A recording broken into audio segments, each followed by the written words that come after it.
Hi, welcome everybody, it's Mike Newton down here at Latham Golf Academy. In this video we're going to talk a little bit about gaining some more control with your irons and possibly the option of choking down the handle. And this maybe would sort of tie into a situation where maybe you have a yardage where it's just a little bit short than maybe say like a full 7-iron and not quite a full 8-iron. So you possibly go into a 7-iron, choke down a little bit just to see if we can just nudge off those sort of few yards to try and hit like a yardage in between certain clubs. So this little video here, we're just going to maybe test that. We're going to hit some shots on a full swing and then maybe hit some with choking down the grip and maybe just have a look at some numbers, dispersion, and also maybe some distance carry numbers here. Maybe see if there is any difference when we do choke down the handle.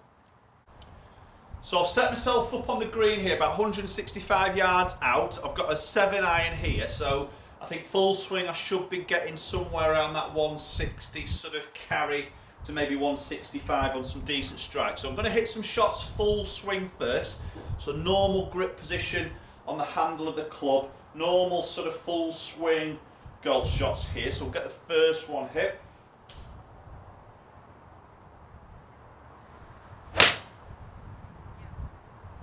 Okay, yeah, so there's a typical flighted sort of 7-iron that I'd expect to hit there. Hit the middle of the green quite nicely there. Carried 157. Okay, and that's spinning around, yeah, about 6,500 spin there. So very typical sort of 7-iron shot I'd expect to hit. Okay, so I'm going to hit a lot more shots now. Maybe do this quicker here, just we don't need to see every single ball flight here, but I'm going to hit a batch of shots and then we'll go into choking down the grip a little bit.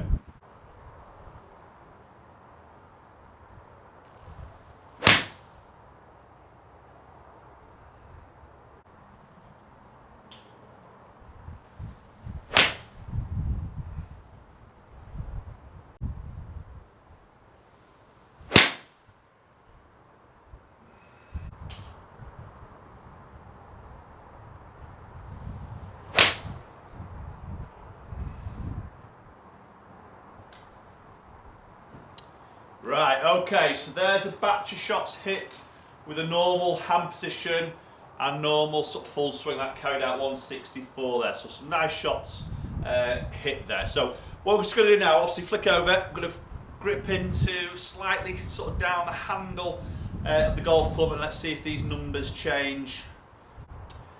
Okay, so we're just going to grip down this golf club handle here now. So literally probably like an inch and a half sort of further down the grip here. So it's not a massive amount. It's not getting all the way down to the metal obviously of the shaft here. It's just going down that little bit more. So you're just making this club a touch shorter in the length. But what I'm definitely going to do here is keep the speed of the swing, or should I say, not the speed, but the feel of the full swing still being there. So we're not going to go 3/4 and sort of hold off the follow through. Just going to keep it still a normal full swing backwards and obviously into the follow through. So it's going to feel like the same sort of speed here, but maybe let's see if this changes ball flight in any way. So I'm going to leave myself out at 165 from the flag here. But like I said, I'm just going to choke down this handle a little bit here. We'll get this first one hit.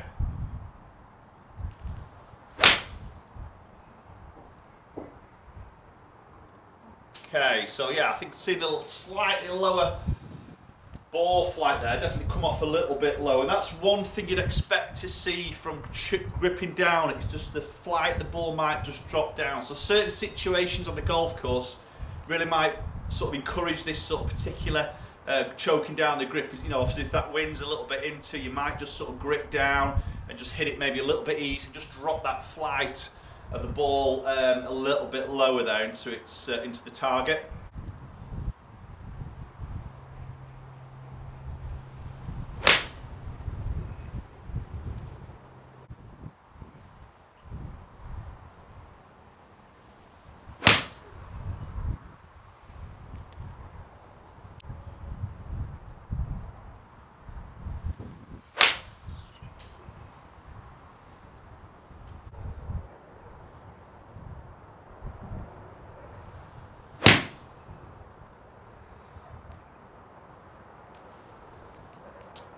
Okay, so there's a batch of shots hit, choking down that handle. So definitely there's a feeling there for me it felt like I couldn't swing the club as quick. And it wasn't that I wasn't trying to. I try to keep the swing pretty much the same in terms of acceleration, but it did feel like it was traveling a lot slower because obviously I made the club a lot shorter.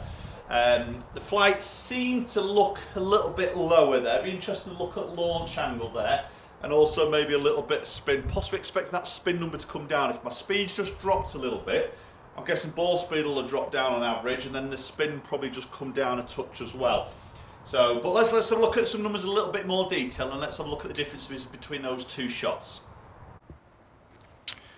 Right, okay, so let's have a look at the two flights here. So the white flight was the normal full swing, gripping up the club as normal. Red flight was more just choking down. So we're just going to have a quick look at the dispersion rings first. So I think this is telling a picture already. So you can see the white one slightly bigger, red one a lot sort of tighter there, maybe not quite as long in terms of distance. So let's just delve into some numbers in a little bit more detail. So 7-iron, normal swing, gripping down, and the red one below. So we can see club head speed has dropped off, and that's definitely something I felt there. It did feel like I couldn't swing it as fast. So hence ball speed drops off by about 5 miles an hour there. Launch angle is actually the same. It's quite surprising. It did feel like it did just launch a little bit lower, but I'm guessing so look at the peak height. So the actual height of it flattened out a little bit more. So it didn't actually launch any lower, but the spin was less. So you can see 6.6 against just under 6 there. So good 600, 6,500 revs lower on the spin number there as an average. And peaking out there, it's good 4 yards lower on its flight. So you see distance drop off 6 sort of yards.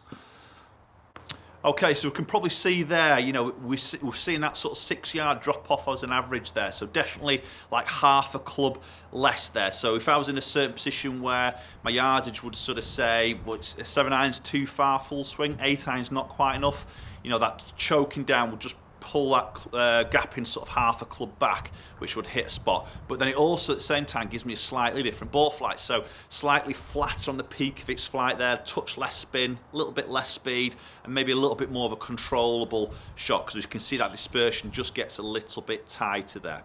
So really interested for you guys, if you're using GPS or laser measuring devices out there and you hit that certain yardage, and hopefully if you're using devices like that, you're going to know you may have gone through a gapping situation maybe with a good sort of pro or fitter on a launch monitor. You know what full swing does with each and every club in the bag, but then you laser that yardage which is sort of right in between these numbers, then this is a scenario where you can sort of go in for. So don't try, and what many of us will do is go club less and really try and hit it harder to carry that next bit of distance, because it just doesn't happen. Timing can go, and generally it just won't go that much further. So let's play the longer club, but then just choke down a little bit, just get a little bit more of a controllable sort of swing and strike on it. Still a fullish swing, but obviously you can see there the speed just drops off naturally because you've gone down that handle a little bit. Okay, again, certain situations present themselves on the golf course, and this is where I think, you know, that windy situation, if you do play around a windy golf course, you've got that wind into, you know, just dropping down that grip a little bit, and sometimes playing this not only to hit a sort of number, but maybe just to get a control of the golf ball through the air, actually through the wind. Okay. Interesting video there, just again looking at some numbers and how it sort of changes as we change our sort of delivery, a little bit do with, you know, just simple thing of gripping up and down there. So, you know, comment down below, let me know, is that something that you already do at the moment, and do you get some good results from that? You know, do comment down below, let me know how you're getting on with that. Okay, I hope you enjoyed the video, guys. Social media links are in the description down below, so please go and hook up on there. Follow what we do day-to-day basis here at the Academy. Do hit that subscribe button, really do appreciate it. Hit the thumbs up, share the video around, and hopefully I'll catch up with you all very soon.